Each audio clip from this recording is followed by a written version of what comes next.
छातापुर के विधायक जो हैं उनको मैंने देखा, कल ही मीडिया से बात कर रहे थे तो झुंझला रहे थे। 2005 में नीतीश के साथ भारतीय जनता पार्टी रही, 55 सीटों पे जीती, क्लियर नहीं हुआ। लेकिन चिराग पासवान चूंकि दिल्ली से पटना आए हैं, इसलिए संभावना व्यक्त की जा रही है कि चिराग पासवान होंगे। एकजुट दिखाने की एनडीए को बिहार में चुनावी साल में, वहां देखिएगा कि प्रवक्ता नहीं है तो किसी और को भेज दिया जाता है, प्रभारी नहीं है तो किसी और को भेज दिया जाता है। चिराग पासवान की लिस्ट पे अभी कोई चर्चा हुई है? न जीतन राम मांझी के लिस्ट पे हुई है और न उपेंद्र कुशवाहा के लिस्ट। नीतीश कुमार का सुना होगा कि बिहार की जब भी बात होगी तो नाम नीतीश कुमार का होगा। नीतीश सबके हैं। नोरमा ग्रुप, जो सोचता है वो करता है, आपके अपने सपनों का आशियाना। नमस्कार, मैं हूं सागर कुमार। भारत लाइव देख रहे हैं आप। सुबह सुबह आप तमाम दर्शकों का बहुत बहुत स्वागत है। चर्चा गरम लेकर आए हैं हम। और देखिए, आज बिहार के लिए काफी विशेष दिन है, काफी बड़ा दिन है, क्योंकि प्रधानमंत्री नरेंद्र मोदी का आगमन होने जा रहा है आज बिहार के भागलपुर में। और केवल आगमन ही नहीं हो रहा है, बल्कि आज बिहार के भागलपुर से प्रधानमंत्री नरेंद्र मोदी देश के किसानों को सम्मान निधि की अगली किस्त जारी करेंगे। मतलब भागलपुर इस ऐतिहासिक क्षण का गवाह बनने जा रहा है, बिहार इस ऐतिहासिक क्षण का गवाह बनने जा रहा है। लेकिन इस ऐतिहासिक क्षण के कुछ राजनीतिक मायने भी हैं।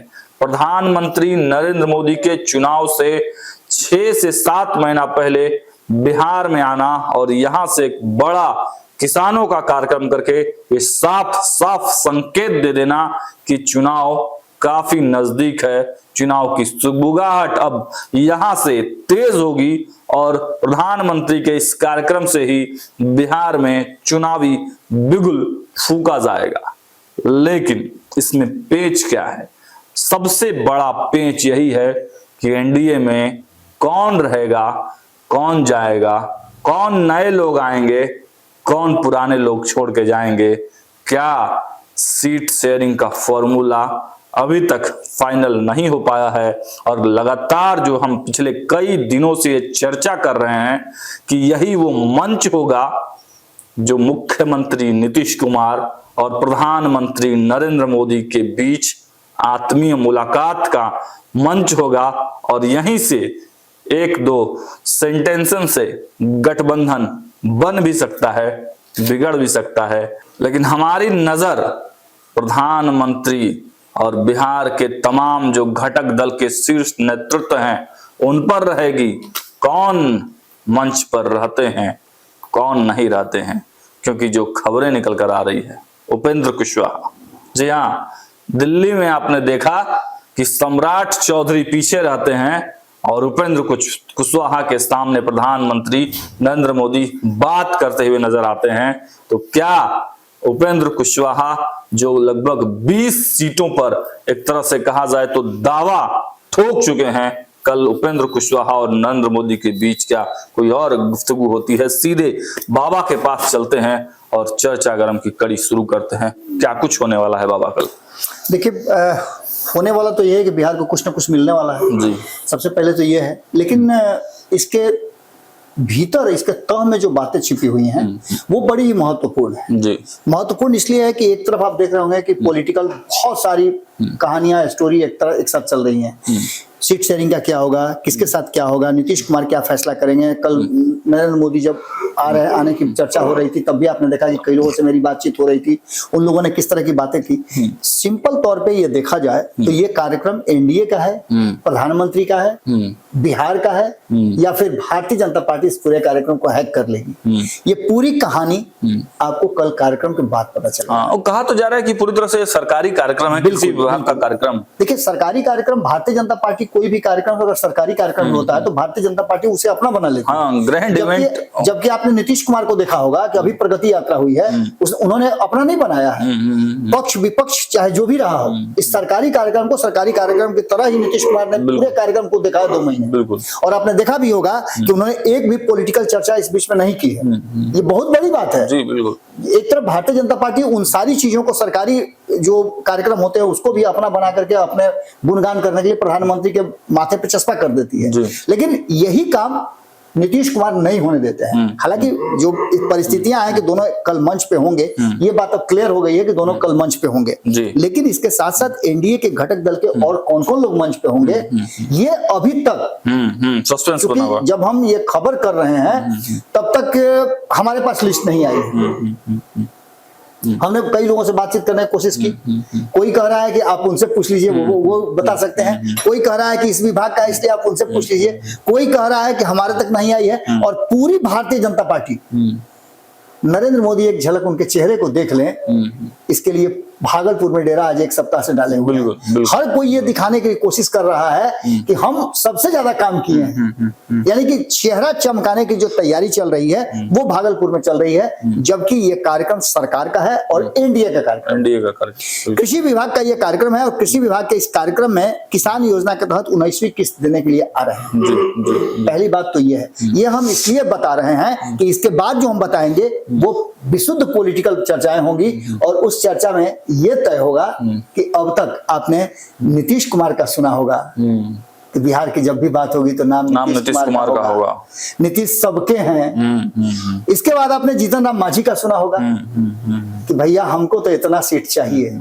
इसके बाद हमने आपको चिराग पासवान का भी बता दिया कि चिराग पासवान को क्या चाहिए, वो पहले से अपना बोल चुके हैं, इसलिए अब उस पर ज्यादा बोले। तो अगर नहीं कोई बोल रहा है तो एक ही शख्स नहीं बोल रहा है, और वो है उपेंद्र कुशवाहा। उन्हीं की चर्चा सबसे जरूरी है, बिल्कुल, क्योंकि घर का सबसे छोटा बच्चा अगर नहीं बोलता है तो उसको हिस्से में ज्यादा मिलता है। और जिस प्रकार प्रधानमंत्री नरेंद्र मोदी ने दिल्ली में जब शपथ ग्रहण चल रहा था तो उस मंच से भी साफ संकेत दे दिए थे। इसमें मैंने बताया कि पहले हम प्रधानमंत्री के कार्यक्रम की चर्चा कर लें, तो कुछ नोट्स है जिसको बताना बहुत जरूरी है। सबसे पहले तो हम ये बता दें कि 19वीं किस्त किसान निधि की देने आ रहे हैं, जिसमें 9.8 करोड़ लोगों को, किसानों को ये राशि दी जाएगी, और राशि है 21,500 करोड़ जी। लेकिन इसके साथ साथ जो हमारे पास है, कुछ हमने देखा था कहीं चल रहा था और जो चर्चा हुई है उसके हिसाब से 24 फरवरी को जो भागलपुर में आ रहे हैं, हमने बता ही दिया कि 21,500 करोड़ की वित्तीय सहायता दी जाएगी। इसके अलावा प्रधानमंत्री मोतिहारी में निर्मित राष्ट्रीय गोकुल मिशन के तहत विकसित centre of excellence for indigenous breeds का उद्घाटन करेंगे। इसमें भी कृषि विभाग से ही जुड़ा हुआ मामला है। इसके साथ साथ आपको बता दें कि यह केंद्र किसानों को आधुनिक प्रजनन तकनीकी प्रशिक्षण देगा और भारतीय नस्लों को, पशुओं को प्रजनन को बढ़ावा देगा। आपने देखा होगा कि प्रधानमंत्री नरेंद्र मोदी ने कृषि को पशुपालन से जोड़ करके एक नई योजना की शुरुआत की थी कि यदि आप कृषि क्षेत्र में हैं तो आप पशुपालन भी जरूर कीजिए, क्योंकि दोनों एक दूसरे को भैरी करता है, आपका वेस्टेज नहीं आएगा और आप दोनों को एक साथ आराम से कर सकते हैं, लाभ दोनों का मिलेगा आपको। प्रधानमंत्री एक दूध उत्पादन संयंत्र का भी उद्घाटन करेंगे, जिसका उद्देश्य 3 लाख दूध उत्पादकों के लिए एक संगठित बाजार बनाना है। यह भी एक बहुत बड़ी बात है। आपको याद होगा कि नीतीश कुमार जब जीविका की बात करते हैं तो आपने देखा होगा पूरे 2 महीने जीविका की चर्चा चला, और नीतीश कुमार हर मीटिंग में ये बात कहते थे कि जीविका को मैंने प्रारंभ किया, ऐसे किया, वैसे किया, सारी बातों को सारा डिटेल्स देते हैं। इसके बाद जो कहानी है वो ये है कि प्रधानमंत्री मोदी भागलपुर के वारसलीगंज नवादा तिलैया रेल खंड के दोहरीकरण और Islampur Rafiganj road over bridge का उद्घाटन भी करेंगे। इन परियोजनाओं का कुल मूल्य जो है वो 526 करोड़ रुपए से अधिक है। यानी सिर्फ कृषि के लिए नहीं, इसके अलावा जो जरूरी चीजें हैं उसके लिए भी प्रधानमंत्री आ रहे हैं। यानी कि अब ये स्थापित हो गया कि ये सरकारी कार्यक्रम है और ये केंद्र सरकार की योजना है जो बिहार को देना है जी। विपक्ष का इस पर क्या कहना है? आपने कई लोगों से बयान लिया है सागर जी, जी, जी, जी। विपक्ष प्रधानमंत्री के आने को लेकर के क्या कह रहा है, हम आपके मुंह से सुनना। बिल्कुल, तेजस्वी यादव साफ कह रहे हैं, जो उनका हमेशा वो कहते हैं, वो कह रहे हैं कि प्रधानमंत्री नरेंद्र मोदी आ तो रहे हैं लेकिन बेरोजगारी बिहार में वैसे ही है, पलायन वैसा ही, पलायन वैसा ही हो रहा है। और सबसे मजेदार बात है कि प्रधानमंत्री नरेंद्र मोदी के आने के ठीक एक दिन पहले लालू प्रसाद यादव ट्वीट कर पलायन का मुद्दा एक बार फिर से बिहार में उठा देते हैं। अब इस पे आप समझिए, ये तो बातें हो गई, योजना की बात हो गई, ये योजना सरकारी है, ये भी क्लियर हो गया। विपक्ष ने इस पर अपनी जो उंगली की है वो भी आपको समझ में आ गया।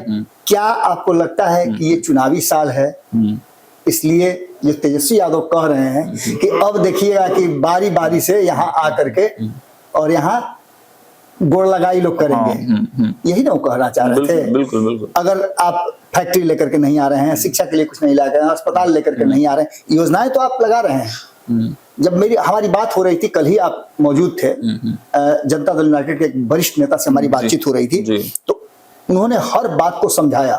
और याद कीजिएगा सागर कि जिस दिन से नीतीश कुमार ने 23 तारीख से 23 दिसंबर से अपनी प्रगति यात्रा शुरू की है, आप लोग भी बार बार इस पर चर्चा करते थे, मैंने एक एक प्रगति यात्रा का रिपोर्ट पेश किया, पूरा डिटेल में आपने बताया बाबा, हर कार्यक्रम का। और मैंने ये भी स्थापित करने की कोशिश की है कि नीतीश कुमार ने जो किया है वो माइलस्टोन है। नीतीश कुमार सिर्फ आगे की रणनीति नहीं, जबकि नीतीश कुमार 20 साल में क्या किए हैं इस बात का भी जायजा लेने गए थे। बिल्कुल, वो देखने गए थे कि जो खूंटा पे बांध के गाय आए थे वो कितनी बड़ी हुई, उसका बच्चा कैसे हुआ। बिल्कुल, आप समझिएगा, ये बहुत बारीक बात है।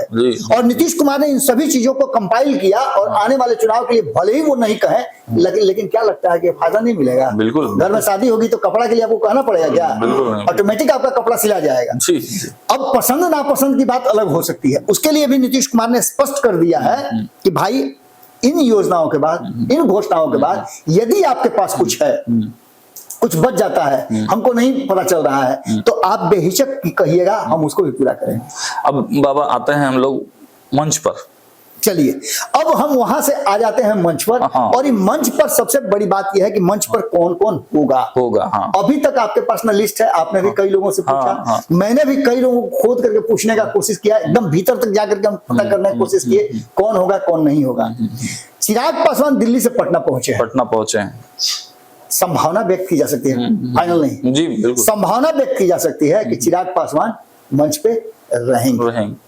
जीतन राम मांझी, कहा भी यही गया है भाजपा के नेताओं की तरफ से कि एनडीए के तमाम जो गठबंधन के घटक ये तमाम बड़े नेता रहेंगे, लेकिन नाम जब हम लोग पूछ रहे हैं कि कौन कौन बड़े नेता रहेंगे, कोई फाइनल नहीं कर रहा है। आप तो देख ही रहे होंगे ना कि जहां जरूरत पड़ रही है एकजुट दिखाने की एनडीए को बिहार में चुनावी साल में, वहां देखिएगा कि प्रवक्ता नहीं है तो किसी और को भेज दिया जाता है, प्रभारी नहीं है तो किसी और को भेज दिया जाता है, लेकिन कोरम तो पूरा किया जाता है ना। कोरम तो नीतीश कुमार ने ही पूरा किया। दिल्ली में जब शपथ ग्रहण हो रहा था तो बुलाया तो सभी मुख्यमंत्रियों को गया था ना। बिल्कुल बिल्कुल, लेकिन एक के जगह पर 2 लोगों को भेज करके कोरम ने पूरा किया नीतीश कुमार ने।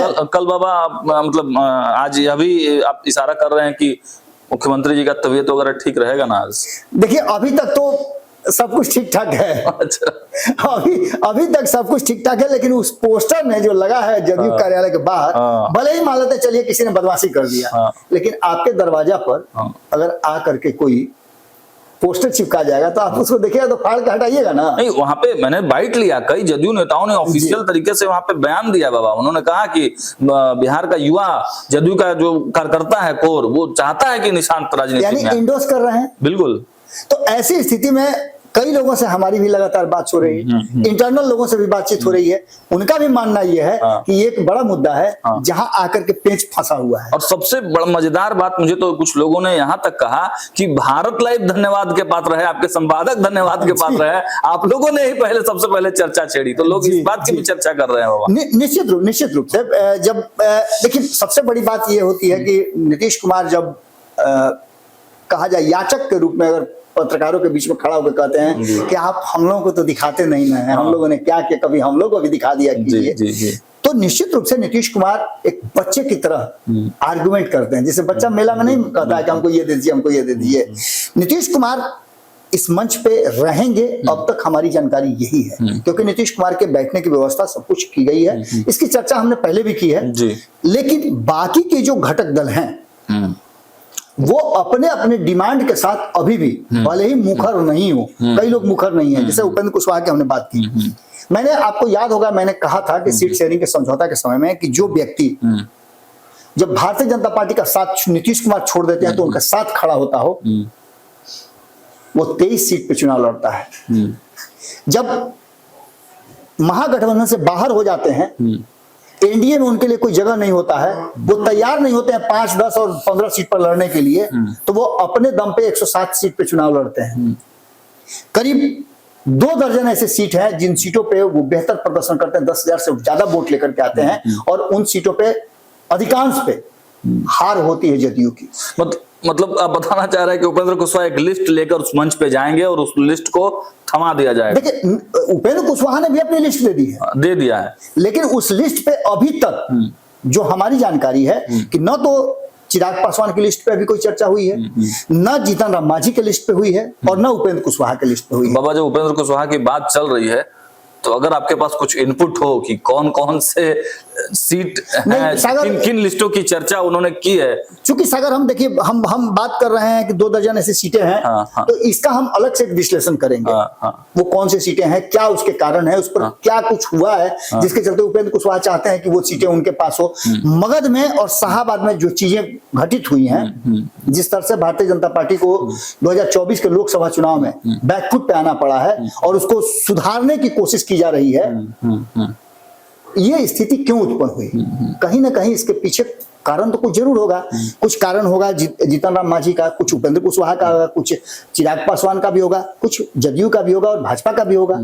तो इन सभी चीजों को जोड़ घाट करके अगर देखा जाए तो एक बात साफ नजर आ रहा है कि उस मंच पे कौन कौन होगा, जिस मंच से प्रधानमंत्री नरेंद्र मोदी बिहार किसानों के लिए निधि जो है उसको वहां से रिलीज करेंगे, और दूसरी तरफ और भी कई योजनाओं को वो देंगे। उस मंच पे कौन कौन लोग होते हैं, ये सबसे इंपॉर्टेंट है। और ये 24 तारीख का जो प्रधानमंत्री नरेंद्र मोदी का बिहार आगमन है, ये 8 महीना पहले एक तरह से समझिए कि चुनावी बिगुल फूकने के लिए आना है। और ये बिहार ऐसा राज्य है जिसमें पूरे साल में एकमात्र बिहार में अब चुनाव होना है। इसलिए सारी शक्तियां, सारे फोर्सेस जो हैं वो बिहार पर आकर के टिके हुए हैं। इसी बात को लेकर के आपने देखा होगा कि तेजस्वी यादव ने स्पष्ट तरीके से कहा है कि अब तो आप देखिएगा कि हर कोई यहाँ आएगा। इन सारी बातों के साथ साथ अभी तक आपको ये जानकारी मिली है क्या? हम आपसे पूछना चाहेंगे कि जीतन राम मांझी पटना आ गए हैं, इसकी अभी तक सूचना नहीं है। उपेंद्र कुशवाहा की क्या स्थिति है, अभी तक अद्यतन सूचना नहीं है कि उपेंद्र कुशवाहा कब आएंगे, क्या करेंगे, जाएंगे नहीं जाएंगे, अभी तक इसकी सूचना कुछ नहीं है। क्योंकि उपेंद्र कुशवाहा की पार्टी के लोगों से आपकी बातचीत हो रही थी, जिसमें कुछ मेरे कान तक भी आवाज आई थी, जिसमें अभी तक ये बात क्लियर नहीं हुआ। लेकिन चिराग पासवान चूंकि दिल्ली से पटना आए हैं, इसलिए संभावना व्यक्त की जा रही है कि चिराग पासवान होंगे। चिराग तो हनुमान, तो अगर चिराग पासवान होंगे, नीतीश कुमार होंगे, भारतीय जनता पार्टी होगी, तो बाकी के 2 लोग नहीं होंगे, इसके मायने क्या है जी? ये भी बड़ी इसके भी मायने आप निकाल सकते हैं। ये पूरी कहानी अभी तो जिस तरह से चल रही है उस तरह से चल रही है, लेकिन सिंपल सी बात आपको बता दें तो 2-3 चीजें बहुत ही महत्वपूर्ण है कि आने वाले चुनाव को लेकर के, सीट शेयरिंग को लेकर के जो असमंजस की स्थिति और विवाद पैदा होने वाला है, उसकी तरफ सबका ध्यान जा रहा है। दूसरा, नीतीश कुमार का जो एक नया क्या नीतीश कुमार का घोषित तरीके से नीतीश कुमार जो अपने बेटा का नाम आगे करना चाहेंगे, या फिर उनकी पार्टी की तरफ से उन पर दबाव जो पड़ रहा है, निश्चित रूप से ये भी एक बड़ा कारण होगा, क्योंकि कई लोगों की भावनाएं जो हैं उस पर ठंडा पानी पड़ेगा। बिल्कुल बिल्कुल, क्योंकि कई लोगों ने सोचा होगा कि उत्तराधिकारी के लिस्ट में मेरा नाम होगा, उत्तराधिकारी का लिस्ट में मेरा नाम होगा। और एक बात तो मैं कॉन्फिडेंस के साथ कह सकता हूं कि जो मेरी बातचीत कई लोगों से हुई है, उन लोगों ने भी कहीं ना कहीं, आपने बताया भी कि जदयू के लोग धन्यवाद भी दे रहे हैं। धन्यवाद दे रहे हैं, बिल्कुल बिल्कुल कि भाई आप लोग, बाबा 24 घंटे के अंदर हमारे संपादक की कही हुई बात सही हो गई। उन्होंने एक दिन पहले ही कहा था कि 3 रास्ते हैं, जिन 3 रास्ते से निशांत की एंट्री बिहार की राजनीति में हो सकती है। उस 3 रास्ते में एक रास्ता उन्होंने बताया था कि कार्यकर्ताओं से दबाव बनवाया जाएगा, तो वो रास्ता साफ साफ दिख रहा है। तो 24 घंटे में वो बात सही हुई है और इसके लिए लोग बधाई दे रहे हैं। बाबा बिल्कुल, तो ये सभी परिस्थितियां कहीं ना कहीं आकर अटक जाती हैं। और 243 सीटों को इलास्टिक नहीं है कि आप लमरा दीजिए, आपको 243 में ही बांटना है। नीतीश कुमार 122 सीट वाले फंडे पर अभी भी टिके हुए हैं। हम लोगों ने कई सूत्र दिए थे, 3 सूत्र हम लोगों ने दिए थे, आज से नहीं, हम लगातार दिल्ली चुनाव के पहले से दे रहे हैं। हम पिछले 2 महीने से ये बता रहे हैं। एक सूत्र जो हमारे संपादक नमन मिश्रा जी के साथ हमारी बातचीत जो हुई थी, जिसमें हम लोगों ने बताया था कि लोकसभा चुनाव में जो जितने विधानसभा सीटों पे आगे रहा है, उसके बाद जो 66 सीटें बची है उसको हम लोग अलग अलग बांटेंगे। इस पर भी हमने खबर किया था। हमने वो फॉर्मूला बताया था 101 और बाकी, या 100 और बाकी का 42 सीटें जो होंगी वो बाकी के लोगों में बांटा जाएगा। लेकिन ये भी संभावना कम नजर आती है, क्योंकि लोगों के डिमांड अधिक हैं।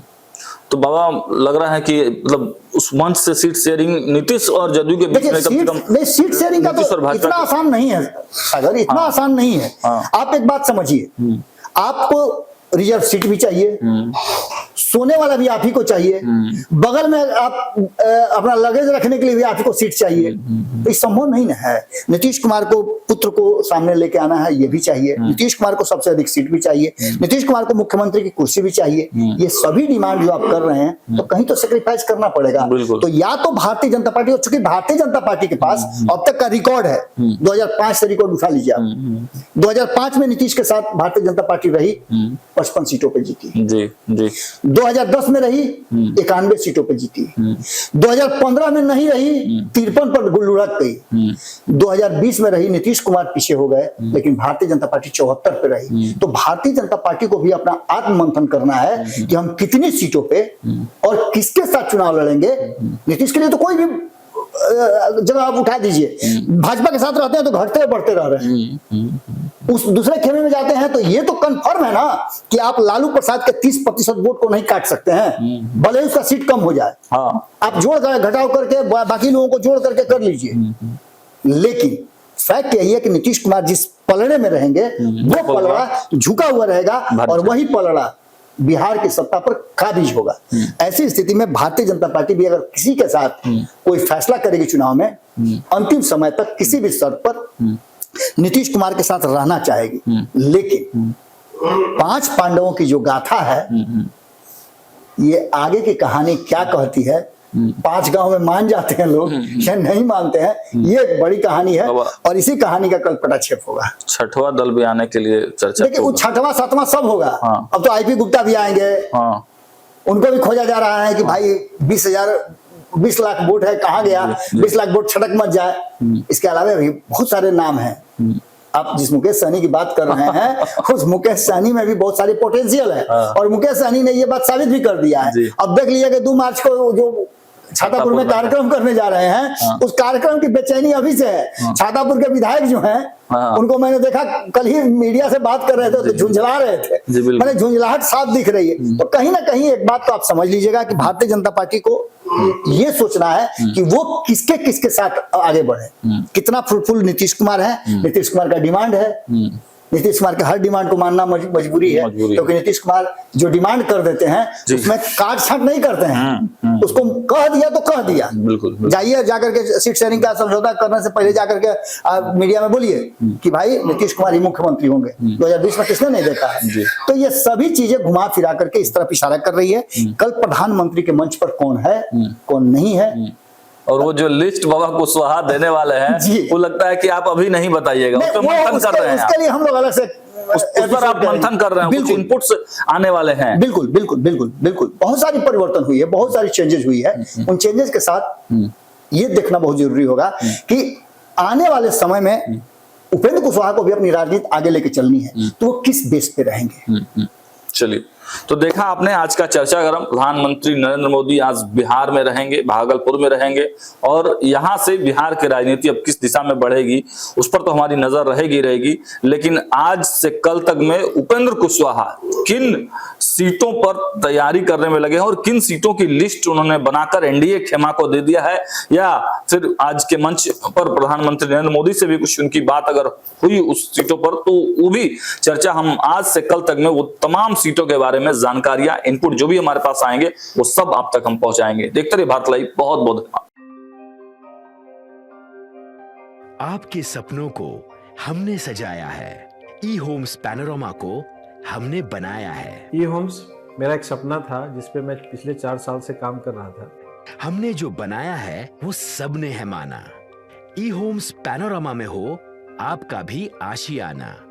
और फाइनली हमने 2021 में इस प्रोजेक्ट को लॉन्च किया। बहुत लोग अप्रिशिएट कर रहे हैं कि पूर्णिया जैसे शहर में, बिहार के, एक तो बिहार की बात करें उसमें भी पूर्णिया जैसे छोटे जगह में इस तरह का लाइफस्टाइल देना, ये सुन के हम लोगों को बहुत अच्छा लगता है।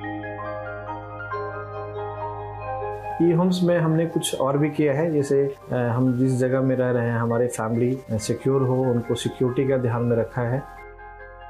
आपकी सुविधा और सुरक्षा आपके लिए खास है। ये आपका विश्वास है। इसमें आर्टिफिशियल इंटेलिजेंस का 7 लेयर सिक्योरिटी का हमने इस्तेमाल किया है। लस ग्रीन कैंपस को बनाया है। यदि हमारा बाउंड्री वाल है तो वो वर्टिकल गार्डन है।